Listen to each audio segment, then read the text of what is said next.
See. Hello everyone, this is Stormcloud SC2 and I will be casting a game today between aTnSocke and LiquidRet.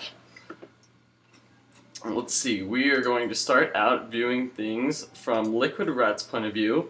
He's a Zerg player, he's on the team Liquid. He's actually one of my favorite players. Actually I've only seen like 3 games from him, but he's on Team Liquid. And Team Liquid is awesome, and so is esports, so you should support both those things. And he will be spawning in the lower left spawning position. And if we look at aTnSocke, I'm actually not too familiar with this player, but he is spawning in the top right position, and he's going to be our Protoss player. And for those of you who don't know, which is actually everyone, I play Protoss, so I sort of support him as well because he's a Protoss player. So I'm sort of neutral in this matchup because I don't really care who wins. APM going crazy. In fact, why don't we look at his APM? He's going all over the screen. Oh my goodness. 117, 120. This guy's insane. So we're going to take it off his view because he's a little bit too crazy for us. Let's see. Down here, we have the Zerg player. So far, nothing too exciting. He's got a spawning pool at 155. Pretty standard timing. He doesn't have an expansion going down yet, but we will see that Socke down here is going to block it whenever he moves down to expand. Also walling off just to prepare for a 6 pool. And this is something that you always want to do against a Zerg player, as really any race, except for Zerg obviously. Always beware, 6 pool could be coming, so you want to wall off to prepare for that. Both of them fairly even supplies. The Protoss player has 1 more, and we have a simulator coming down right now, which is fairly standard timing. I mean, slightly late, but it's pretty fine. Zerg player, we're going to have our spawning pool finishing up right now. I doubt he's going to make any Zerglings yet, though.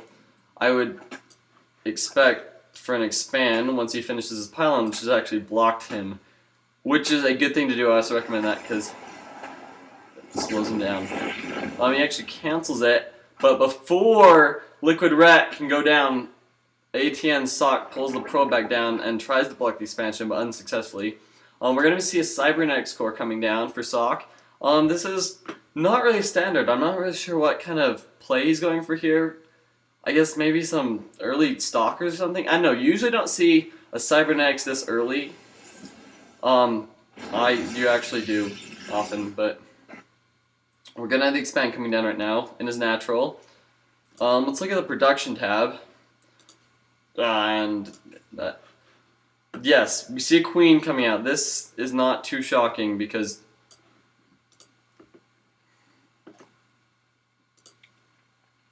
okay, oh, sorry. We're going to have a second queen coming out. Usually people just build the second queen so they can send it down to their natural once it finishes. Just have a queen there very quickly. We have 4 Zerglings spawning to chase this probe up here, but thankfully they had the Zealot up here to block it. If LiquidRet tries to run those lings up. The Zealot will block it from running inside. We have the expansion almost down here. And if we look at things from LiquidRet's point of view, he is not quite sure what's going on in the Protoss player's base, but really at this point in the game, it's only 5 minutes in. You can't expect anything too crazy. Overlord's not going to be able to get in. We see a chrono boost on the gateway, actually. And we see that Socke is actually just getting out a sentry, I guess, just a force field in case those lings try to run up there. Let's see. We have metabolic boost on the way, and we're transferring drones over to natural. We have an overlord action in this game. I didn't expect us to be seeing any of those, but we actually are going to be. There's a chance for some early aggression from Rhett, but he could actually still be pushing up with his first stalker. He just has to be careful because once Rhett's lings get their metabolic boost, they'll be able to kill that stalker. So you need to be careful. We're going to have a lair coming down now. 6 minutes, fairly standard. And then up here for the Protoss player, we may be seeing an expand fairly soon. Yes, we have the gateway coming down, and I imagine expand right now. in a minute once he gets enough minerals for that. If we look at the army supply, we see that aTnSocke actually has a lot more, but as a Zerg player, you can't expect them to produce too much because they're going to be busy macroing. And as far as the workers go, however, obviously LiquidRet has a lot more because he's on 2 base. So we're going to have a better economy for the Zerg player, but that's just standard with how this matchup generally turns out. Although with the expand coming down for Liquid, I mean aTnSocke right now. So it should be even out fairly soon, although these Lings should be denied. He could have potentially got a force fit off there, wouldn't have done much though. We are looking nice and saturated in the main base, and we actually have a Hydralisk Den coming down right now.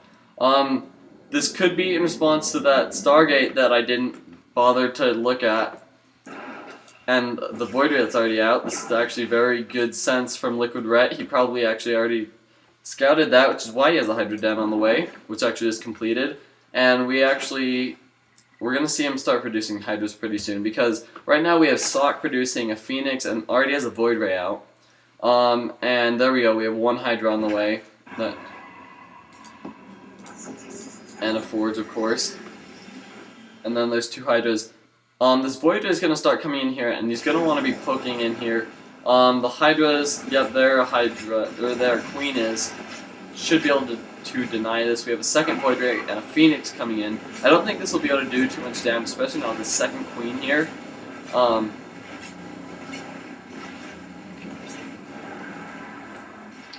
Oh, he almost snipes the Queen there. It barely survives. Up here we have the natural almost finishing for the Protoss player, and now the cannon coming down to block it. One thing I would recommend against is putting your cannons on the outside of your wall, because then if the Zerg player runs Zerglings into your base, he can surround the cannons very easily. If you place it more behind your buildings, it can be a bit harder for him to get a surround on those. Just a suggestion. Obviously I'm not criticizing aTnSocke, because he probably knows a lot more than me. But yeah, so let's see. And if we look at the units tab, we see that we have 9 Hydras out right now and 13 Overlords. Which are amazing. You know, usually you don't see so many Overlords, but I guess with the supply, and she sort of wanted to make them. We're going to have some minor crafts with this Phoenix up here, but not bad. We have the 2 Void Rays retreating. If you could catch these with the Hydras, it could be really deadly, but I don't think he's going to. And right now, LiquidRet is actually preparing to break down this wall. We're going to be seeing 2 more cannons coming down. He's going to be pushing out. He doesn't really have that many units yet, but thankfully sentries are really useful to go against Zerg players, because they're really mobile with their Zerglings because they're just so fast, but using force fields really takes away a lot of that power, because then they can't move around as much. And also, this is actually perfect trapping all these Hydras in. Hydras are actually extremely effective when they're at your front door, because while they move slowly, they have a lot of DPS. So as a Protoss player, you want to watch out for these sort of situations where you're being locked in by Hydras. And especially, LiquidRet is actually going to try to make aTnSocke think that he's still trying to press up here, but he's actually going to sneak around up here. So that's another thing you definitely want to be careful on this map. Which you don't see this map very often anymore, because it hasn't been on the ladder for a very long time, but you still see in tournaments occasionally. So it's something you want to be aware of. These 4 cannons here will be helpful, but these Hydras can just kill buildings so fast. Perfect force fields there. Traps 3 of those. Right now we don't see too big of an army out of aTnSocke, actually. But, however, for LiquidRet we see quite a lot. 22 Hydras, 8 Lings. I think right now this isn't looking very good for the Protoss player. This is a situation you generally certainly want to avoid. Thankfully he has a Colossus coming out right now, and he's researching Thermal Lance. It's not totally done yet though. This Colossus will be very effective against these Hydras though, just because it does so much damage to them because they're a light unit. I think this was really clever by aTnSocke to go for the Stargate and sort of force out a lot of Hydras and then switch to some Colossus tech. Something I would recommend at least trying, because you see how much of these Hydras that Colossus alone has killed. Done a lot of damage. We're going to be seeing a second Colossus spawning pretty soon. Thermal Lance has completed, so that's going to help a lot. Or this natural is really being shut down right now. There's a large chance that it could fall. Even a Queen coming in here to join in on the battle. We have 2 Colossus out, but not many other units. Some Zealots warping in, but those are mostly to distract the Hydras while the Colossus do the actual damage. These 2 Colossus should be able to take out these 2 as long as he micros them well enough not to lose any. Although we see down here coming from the Zerg player, we have a whole other wave of Hydras coming in. If we look at the units killed right now, we actually see that the Zerg player has lost a lot less. The Protoss player aTnSocke has lost 70 units compared to 35 of LiquidRet. However, because of that Void Ray Phoenix opening, we saw a lot more workers for LiquidRet be killed. So it sort of goes both ways. Thankfully, Rhett is still only on 2 base. He hasn't even started a 3rd base yet, but I expect that'll be coming soon once this aggression stops.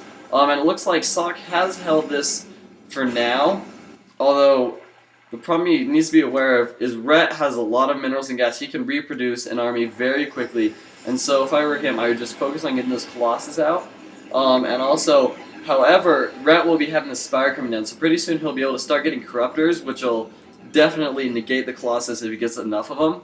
So right now, what I would do if I were aTnSocke is I would make sure you secure this, and then just make sure not to get too many Zealots, because you're going to want the air shooting units like Stalkers mainly and some Sentries to be able to focus down those Corruptors before they kill the Colossus, while the Colossus do the real damage. We have a 3rd base coming down now for Rhett in the bottom. Not exactly a hidden expansion, but not exactly... That's where he should expand. There's not a very obvious 3rd on this map.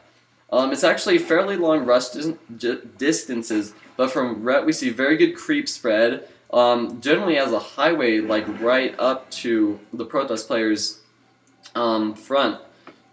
So we actually see a lot of sentries. I think this is smart with all those Hydras to be able to stop them. And since he's a Thermal Lance on those Colossus, if he can force fit the Hydras back, the Colossus will do a lot of damage if they're out of range. He's going to be stopping some of this creep spread, which is a smart idea. Even gets a free Hydra kill there. It's not every day that you get a free Hydra kill. This 3rd base is not going to be quite done. We see in supplies, actually, LiquidRet is 20 supply up, which is not a very good place to be in for a Protoss player, but realistically, a Protoss army is a lot stronger than the Zerg army. For example, one rule I always like to listen to is that a max Protoss army will always be a max Zerg army, just because their units, while they cost more, they're a lot more cost effective.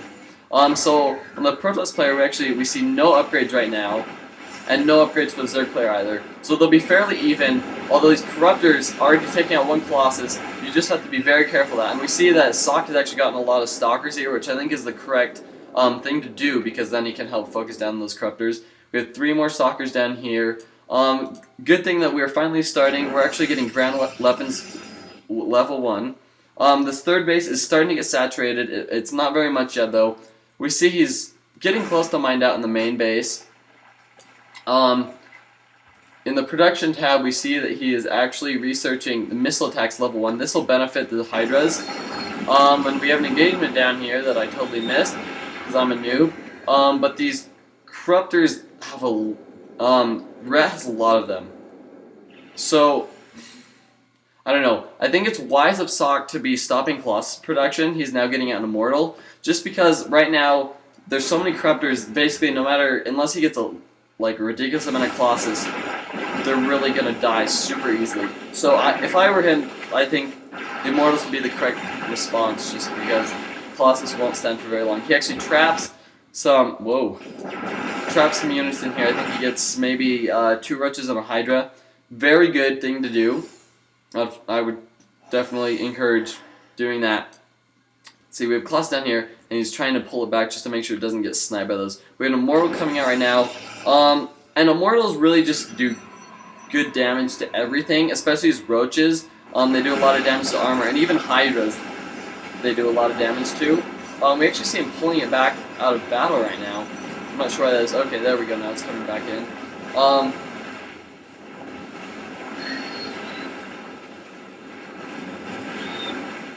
and it looks here like the Zerg player is going to win. There's this cannon about to finish that really is going to do nothing. Those Colossus just fell very quickly. The Immortal didn't get in on the action until very long. And Stalkers are good against Roaches, but really in mass numbers the Roaches will win. I think a useful thing that really Protoss players, it's always useful, is to have some Storms here, because especially for those Hydras, since they're lightens, you can do a lot of damage.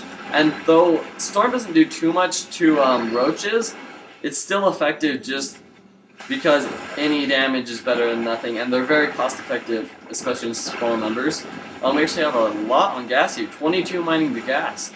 If we look from aTnSocke's point of view, right now he's really focused down here. I don't think he has much chance of returning, however, mostly because the game is almost over, and also the Zerg player's just knocking at your front door, and there's just not much you can do.